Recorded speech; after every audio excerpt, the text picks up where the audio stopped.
He sat alone by the pier, casting lines into the Pacific waters with the patience of someone who understood that the best things in life came to those willing to wait. Marcus Sullivan had claimed the same fishing spot every morning for 3 years, arriving before dawn with equipment that looked worn but was maintained with military precision, his weathered hands working tackle with an economy of motion that spoke of decades spent making every movement count. No one paid attention to the old man fishing in solitude while the world moved past him with urgent purpose. Tourists hurried toward charter boats and beach attractions. Local fishermen focused on their own lines and conversations about weather patterns and fish migrations. Even the morning joggers who passed his position twice daily had learned to see him as part of the landscape rather than a person worthy of acknowledgement or interaction. But when a group of Navy SEALs passed by during their morning physical training run, something caught the attention of Chief Petty Officer Jake Morrison that made him slow his pace and look more carefully at the man they'd been passing without notice for months. Their eyes locked on the challenge coin hanging from his weathered fishing hat, a small piece of metal that most civilians would have dismissed as decorative, but that carried significance Morrison immediately recognized. Silence fell over the group like a dropped anchor. The SEALs lined up in perfect formation without being ordered. Their informal run transformed into a ceremony of recognition that drew attention from everyone within sight of the pier. They saluted with precision that would have impressed their instructors, because that coin wasn't just decoration. It was a mark that only the most elite among the elite had earned through service in operations that officially never happened, and suddenly, the entire town realized who they'd been walking past all these years without understanding that greatness sometimes chose to hide in plain sight among ordinary moments that became extraordinary when someone finally recognized what had always been there. Welcome to Silent Salute. The fishing pier at Emerald Bay extended nearly 300 feet into the Pacific Ocean, its weathered planks worn smooth by decades of salt air and countless footsteps from anglers seeking the therapeutic rhythm of waves against wooden pilings. The structure had become a gathering place for people whose lives moved at different speeds than the urgent pace that characterized most modern existence, providing sanctuary for those who understood that some forms of peace could only be found through patient observation of natural patterns that couldn't be rushed or artificially accelerated through human intervention. Marcus Sullivan had discovered the pier during his first week of retirement from naval special warfare, when the sudden absence of operational tempo and mission-focused urgency had left him struggling to find purpose in civilian routines that seemed pointless compared to the life-or-death responsibilities that had defined his adult identity for nearly 3 decades of service in units where individual decisions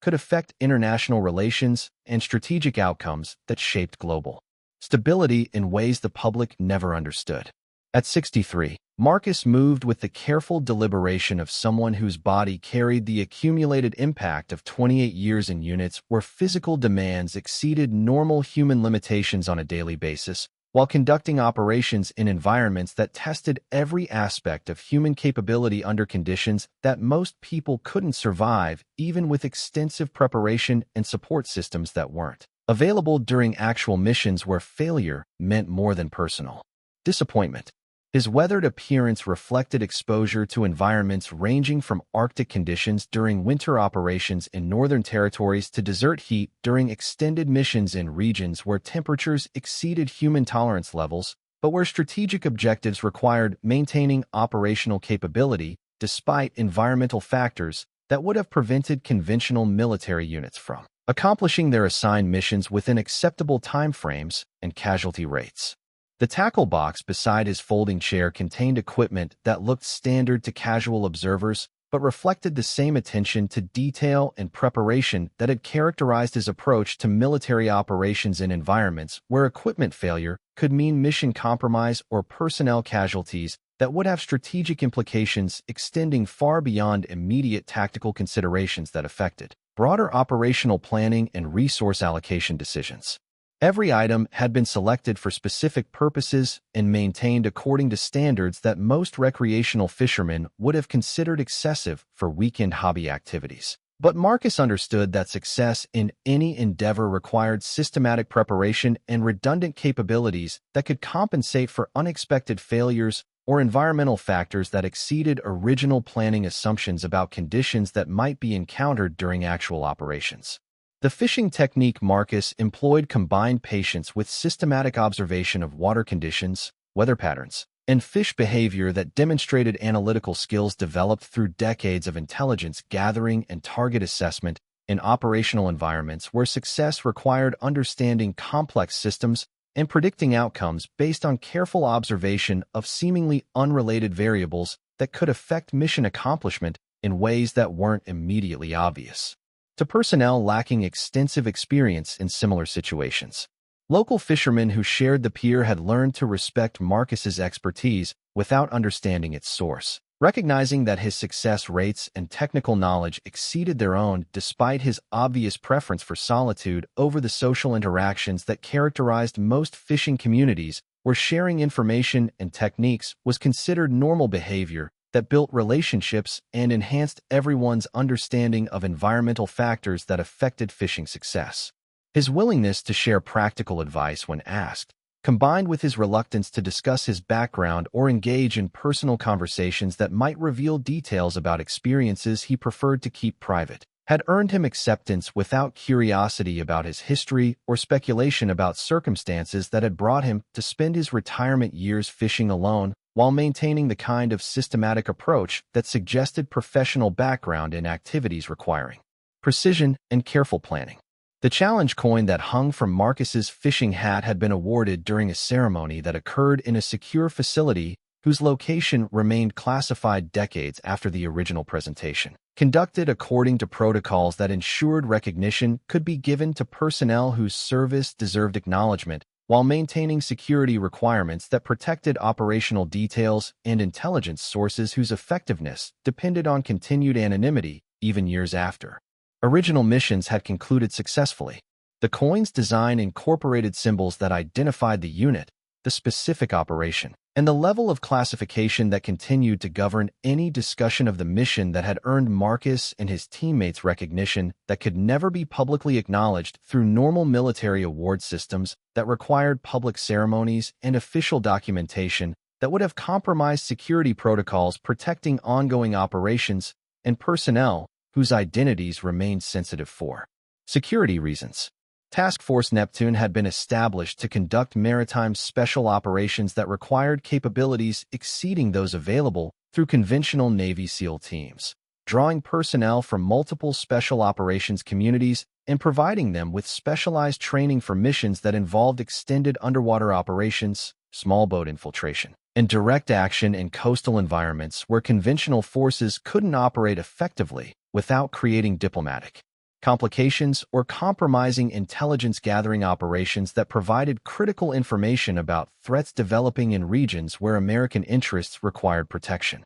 The selection process for Task Force Neptune had been more rigorous than normal SEAL training, requiring candidates to demonstrate capabilities that exceeded standard special operations requirements while maintaining psychological stability under conditions that tested human limits in ways that conventional training couldn't replicate, but that actual operations would demand from personnel whose failure could have strategic consequences affecting international relations and regional stability in areas where American influence was essential for maintaining global balance. Training for Neptune operations had included extended underwater missions that lasted weeks rather than hours, requiring personnel to operate in environments where normal support systems weren't available and where individual capability determined mission success in ways that emphasized personal responsibility and technical expertise beyond what conventional military training could provide, even for elite units whose standards exceeded normal military requirements by significant margins.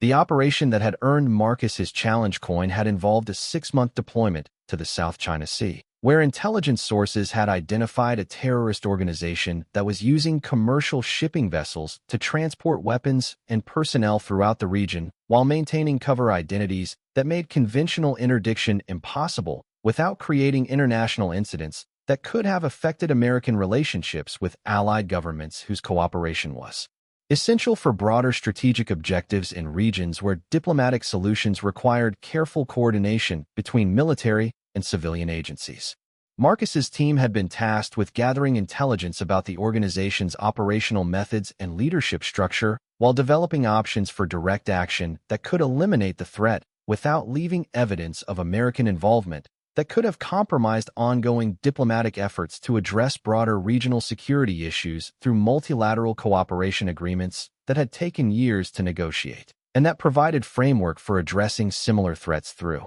coordinated international responses rather than unilateral military action. The mission had required Marcus and his teammates to operate from a submarine platform for extended periods while conducting surveillance operations that provided intelligence about target vessel movements and cargo transfer procedures that enabled broader operations to be conducted by other agencies whose capabilities complemented Neptune's specialized skills in ways that maximized operational effectiveness, while minimizing political complications that could have affected American strategic interests in regions where maintaining positive relationships with allied governments was essential for long-term stability. Their intelligence reports had enabled broader operations that eliminated the terrorist network while maintaining plausible deniability about American involvement that protected diplomatic relationships essential to regional stability and prevented the kind of international complications that could have undermined years of careful relationship building with governments whose continued cooperation was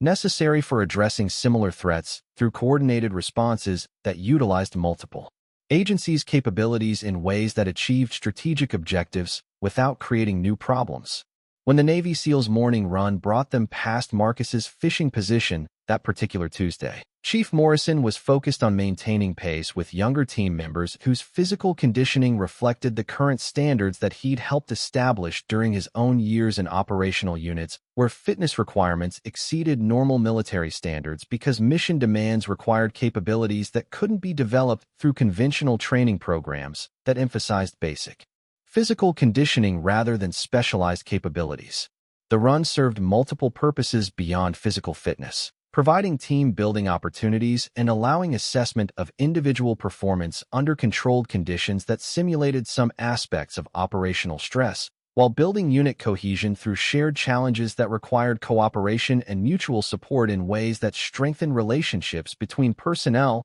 who would depend on each other during actual missions where individual performance affected team success and mission accomplishment. Morrison had been conducting similar training runs for 15 years, long enough to recognize most regular fixtures along their route, while maintaining the situational awareness that special operations personnel developed through training and experience that emphasized constant observation of environmental factors and potential threats that might not be immediately obvious, but that could affect operational security or personnel safety if not properly identified and assessed. The old fishermen had become part of the expected landscape during their morning activities, worthy of respectful acknowledgement but not detailed attention that might interfere with training objectives or draw unnecessary attention to military activities that were conducted in public areas where civilian observers might misinterpret routine training as operational preparation that could compromise security or create speculation about missions that weren't related to local training activities.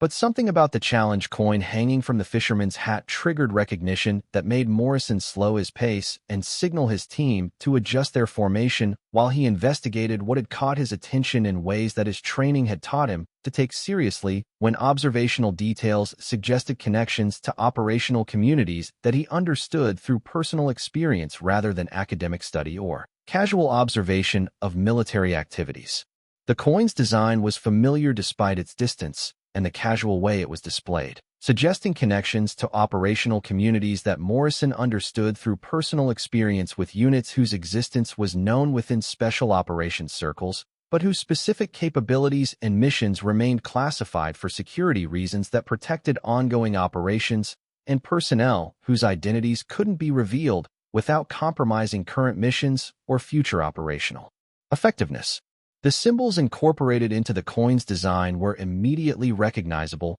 to anyone who'd served in maritime special operations units during the time frame when Task Force Neptune had been conducting classified missions throughout the Pacific region. Though the details remained classified and the personnel involved had never been publicly identified for security reasons that continued to apply decades after the original missions because intelligence sources and operational methods remained sensitive for protecting current capabilities. Morrison had heard stories about Neptune operations during his own training, though the details remained vague and the personnel involved were described only in terms of their contributions to developing techniques and capabilities that current SEAL teams used in their own operations without necessarily understanding the historical development of methods that had been refined through actual combat experience in environments that tested theoretical training against real-world challenges. When Morrison approached Marcus's fishing position and introduced himself with the professional courtesy that special operations personnel showed to obvious military veterans,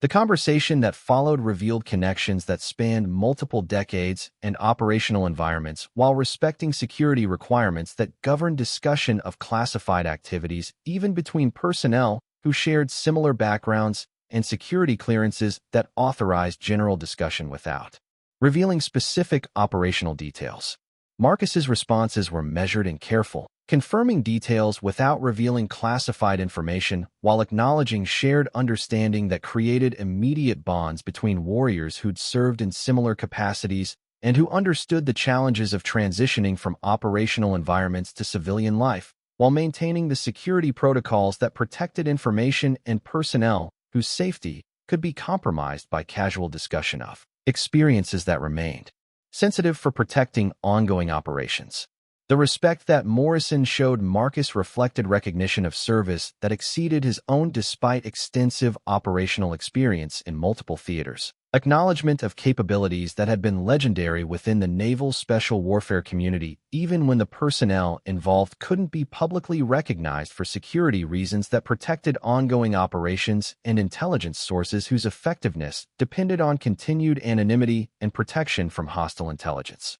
services. When Morrison called his team over to meet Marcus, the introduction was conducted with the formality that special operations personnel reserved for encounters with individuals whose service had contributed to the traditions and capabilities that defined their profession while establishing standards that current operators work to maintain through their own service in units whose missions continued the work that had been pioneered by personnel like Marcus during earlier periods of special operations development. The challenge coin that had triggered Morrison's initial recognition became the focal point for a conversation about heritage and continuity that connected current operators to the history that had shaped their training and operational methods while honoring traditions established by personnel whose service had remained classified, but whose contributions had influenced every aspect of modern special operations capabilities and employment methods that continued to evolve based on lessons learned through decades of operational experience. The spontaneous ceremony that developed as Morrison's team rendered honors to Marcus reflected the deep respect that special operations communities maintained for personnel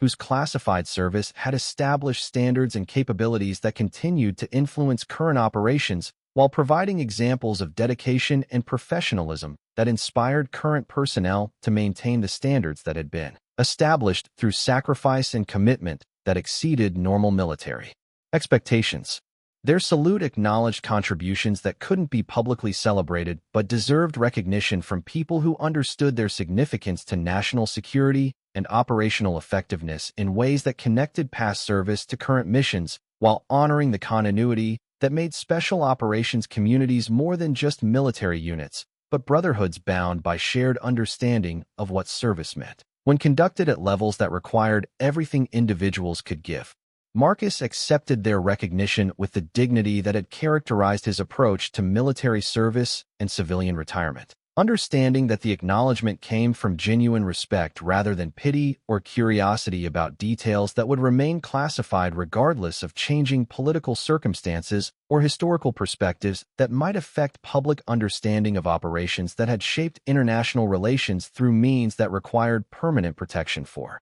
intelligence sources and operational methods. The pier where Marcus had been fishing anonymously for 3 years became a place where current naval special warfare personnel could learn from someone whose operational experience predated their own service, while contributing to their understanding of heritage and tradition that connected them to capabilities developed through decades of evolution in special operations training and employment that had been refined through actual combat experience in environments that tested theoretical knowledge against real-world challenges. Word of Marcus's background spread through appropriate channels within the naval special warfare community, though the details remained as classified as the original operations that had made his service legendary among personnel who understood the significance of Task Force Neptune's contributions to maritime special operations capabilities that continued to influence current training and operational planning while providing foundation for capabilities that current units employed in their own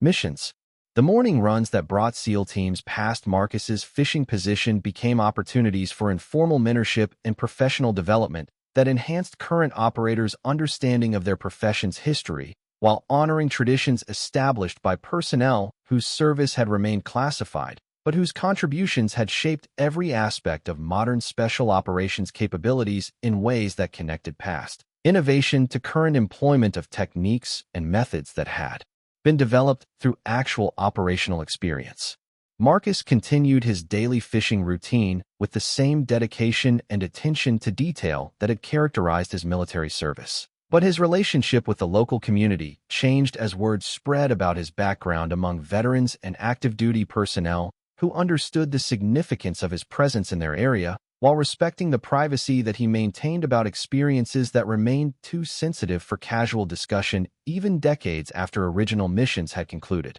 successfully. His transition from anonymous retiree to recognized veteran reflected the complex ways that military communities honored service while respecting security requirements that protected classified operations and personnel whose identities remained sensitive for reasons that transcended individual privacy to include protection of operational methods and intelligence sources that continued to be relevant for current missions being conducted by personnel who employed techniques and capabilities that had been developed through earlier operations. The challenge coin that had revealed Marcus's identity remained visible on his fishing hat, no longer serving as camouflage but as a symbol that connected his past service to his present peace, while representing the continuity that linked classified operations to current capabilities in ways that honored both the secrecy required for operational security and the recognition that service deserved from people who understood its significance even when broader public acknowledgement remained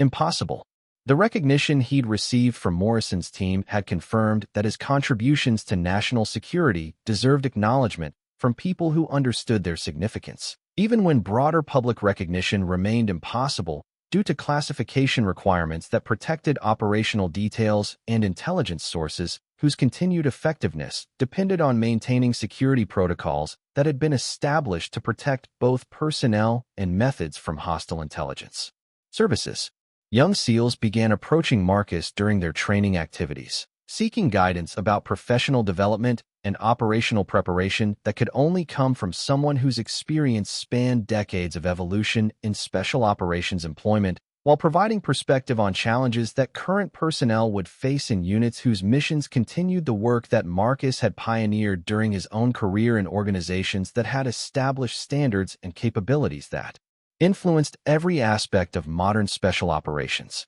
His willingness to share insights about leadership and tactical thinking provided valuable mentorship that enhanced their preparation for responsibilities they would assume in units whose missions required the same dedication and professionalism that had characterized Marcus's own service, while adapting to contemporary threats that demanded evolution in methods and capabilities while maintaining the fundamental standards that had made special operations effective. The fishing technique that Marcus had developed during retirement incorporated patience and systematic observation that reflected analytical skills honed through decades of intelligence gathering and target assessment in operational environments where success required understanding complex systems and predicting outcomes based on careful observation of environmental factors and human behavior patterns that could affect mission accomplishment in ways that weren't immediately obvious. His success as an angler demonstrated the same attention to detail and understanding of complex systems that had made him effective in missions requiring precise planning and flawless execution under conditions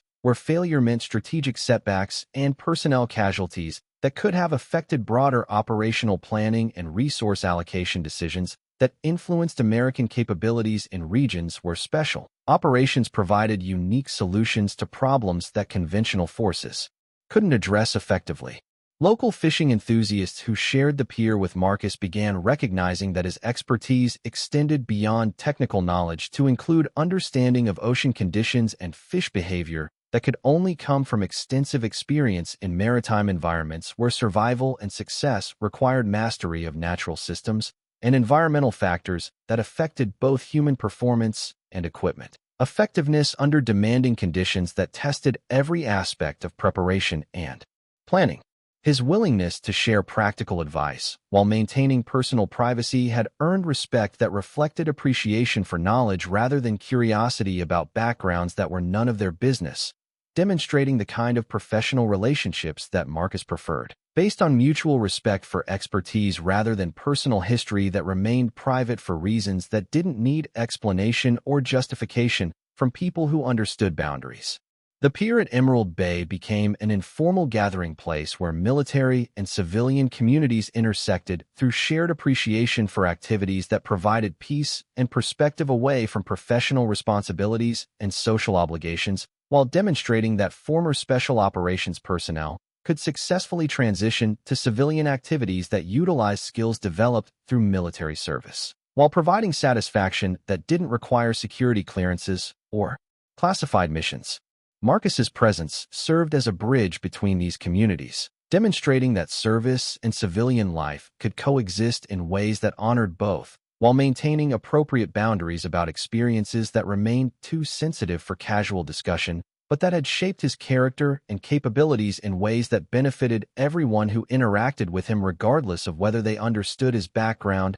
or simply appreciated his expertise and willingness to help others. Marcus never sought recognition for his classified service or acknowledgement of contributions that had shaped naval special warfare capabilities that continued to protect American interests around the world through operations that employed techniques and methods that had been developed through his own service and the service of personnel who had worked alongside him in units whose existence remained classified but whose contributions continued to influence every aspect of modern special operations employment. He'd found peace in retirement activities that utilized skills developed through military service while providing satisfaction that didn't require security clearances or operational planning that had defined his previous career, demonstrating that successful transition from military to civilian life was possible for personnel whose service had been conducted at levels that required extraordinary commitment and personal sacrifice that exceeded normal military expectations. But when recognition came from people who understood the significance of his service, it arrived in perfect form. Acknowledgement from current operators who appreciated what his contributions had meant to their profession and their ability to conduct missions that protected American interests in environments where conventional forces couldn't operate effectively, while maintaining the standards that had been established through decades of operational experience and professional development. The morning sun continued to rise over Emerald Bay, casting golden light across waters that had witnessed decades of fishing and contemplation, while Marcus Sullivan continued his daily routine with the satisfaction that came from knowing his service had been recognized by those who mattered most. The warriors who carried forward the mission he had helped establish through classified operations that would forever remain in the shadows where heroes often dwelt, protecting freedoms through sacrifice that required no public acknowledgement to maintain its value. This story was brought to you by Silent Salute. Have you ever known someone who never asked for recognition but deserved more than anyone else? Someone whose greatest contributions remained hidden behind security requirements that protected others? Tell us in the comments what they meant to you and how their example continues to inspire. Hit that subscribe button to support the channel. We'll see you in the next one.